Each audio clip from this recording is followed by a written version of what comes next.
اے محمد صلی اللہ علیہ وسلم اس قرآن کے جو وحی کے ذریعے قصے ہم نے آپ کے سامنے بیان کیے ہیں وہی سب سے اچھے سب سے بہتر قصے اور واقعات ہیں. یہ کس اعتبار سے؟ کیونکہ یہ اعلی بلاغت اور فصاحت کے کمال اور درجات پر مبنی ہے قرآن کریم کے قصے، اور اعلی بلیغانہ اور فصیحانہ پیرائے سے اللہ رب العالمین نے ان کو ڈال کر اپنے نبی پر نازل کیا، جہاں جامعیت اور معانی کا ایک فیض بے کراں یا ایک سمندر پایا جاتا ہے. ایک ہی کلمہ آپ دیکھیں گے یا ایک ہی لفظ ایک ہی حکم ہر انسانی سوسائٹی کو، ہر عصر و مصر میں، ہر زمان و مکان میں انسان کی ضروریات کو پورا کرتا ہے. جو ایجاد اور اعجاز قرآنی، ایجاد اور اعجاز قرآنی یعنی اختصار کے ساتھ ساتھ قرآن کے معجزہ ہونے کی سب سے بڑی دلیل ہے. اور تدبر سے پرانی کلمات کو، قصوں کو، آیات کو، جملوں کو جو شخص پڑھے وہ اپنا سر تسلیم خم کرتا ہے. آپ نے سنا ہوگا، اس وقت مجھے نام یاد نہیں، کہ مشہور فلم ساز ہالینڈ پارلیمنٹ کا ایک رکن تھا جو کچھ زمانہ پہلے مسلمان ہوا ہے. کون سی آیات پڑھ کر؟ قرآن کریم کی وہ آیات جن میں سورہ نور کی آیات ہیں، جس میں اللہ رب العالمین نے بہت سے سوشل آداب بیان کیے ہیں. حالانکہ یہی آدمی انہوں نے سب سے پہلے نبی صلی اللہ علیہ وسلم کی گستاخی پر مبنی فلم بنائی، اور آج کل تو اس نے ایک اور بڑے دعات میں سے پروپیگیٹر میں سے آج کل بارش بھی ہے اور حج بھی عمرہ قریب کچھ زمانے پہلے کر چکا ہے. تو اگر سب سے بدترین اسلام کا دشمن جو پورے یورپ سے مسلمانوں کو ختم کرنے کی مہم چلا رہا تھا، ایک پارلیمنٹ مضبوط رکن تھا، اور اس کے ساتھ ساتھ اس پر کئی اس نے کوشش کی کہ اسلام کا مبلغ اور داعی بن جائے. اس کا صراحتاً کہنا ہے کہ میں نے قرآن خریدا ہی تھا کہ قرآن کو کرٹیسائز کروں اور قرآن کے اندر عیوب نکالوں، لیکن پڑھتے پڑھتے قرآن نے مجھے خود شکار کیا. میں شکاری بن کر نکلا تھا لیکن خود ہی شکار ہو گیا، اور اب ایک بڑا داعی بنا ہوا ہے. میں اس بندے کی کبھی دیگر لوگوں کے ساتھ انشاءاللہ تفصیل آپ لوگوں کو بتاتا ہوں.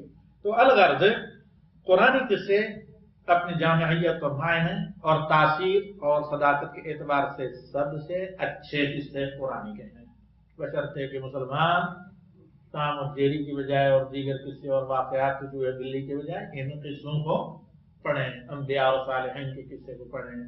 مائیں اپنے بچوں کو حضرت ابراہیم سے لے کر محمد صلی اللہ علیہ وسلم تک ایک سلسلہ انبیاء کا، ان انبیاء کے قصے سنائیں. بہت سادہ اور لوکل پیرائے میں کوئی حرج نہیں ہے. اصل مسئلہ یہ ہے کہ آپ کا میسج آپ کے مخاطب تک پہنچے. اسی طرح میرے بھائیوں، قرآن کریم کے قصے سب سے زیادہ نفع بخش اور براور فائدہ مند اور یوزفل قصے ہیں کہ اللہ رب العالمین نے یونس 111 یعنی 111 نمبر آیت میں فرمایا کہ لقد كان في قصتهم عبرة لأولي الألباب. ان قرآنی قصوں میں پہلے لوگوں کے، نبیوں کے، دیگر لوگوں کے جو واقعات و قصے اللہ رب العالمین نے قرآن کریم میں بیان کیے ہیں، یہ بہت بڑے باعث عبرت ہیں، باعث سبق ہیں، سبق آموز ہیں، باعث درس ہیں اور تعلیم کا ذریعہ ہیں، ہدایت کا نور ہیں، لیکن ان لوگوں کے لیے جن کی عقل صحیح کام کرے. اور جس کی عقل صحیح کام نہیں کرے گی تو یقینی طور پر اس کے نزدیک قرآن پڑھنا بلکہ سننا بھی مشکل ہوتا ہے. ایک مشہور عرب لیڈر کے بارے میں کہا جاتا ہے کہ ڈرائیور نے جو ہے قرآن کی کیسٹ لگائی ہوئی تھی، وہ بھی بہت اچھے مشہور قاری تھی. تو ان کی بہن کے ان دنوں میں انتقال ہو چکا تھا. جس وقت نے بتایا اس موقع پر ان کا بڑا قریبی آدمی موجود تھا. کہا جلدی اس کو بند کرو، اس دکھ کے موقع پر کوئی گانا لگا. فالعیاذ باللہ الحمدللہ الذی عافانا مما ابتلاہم بہ.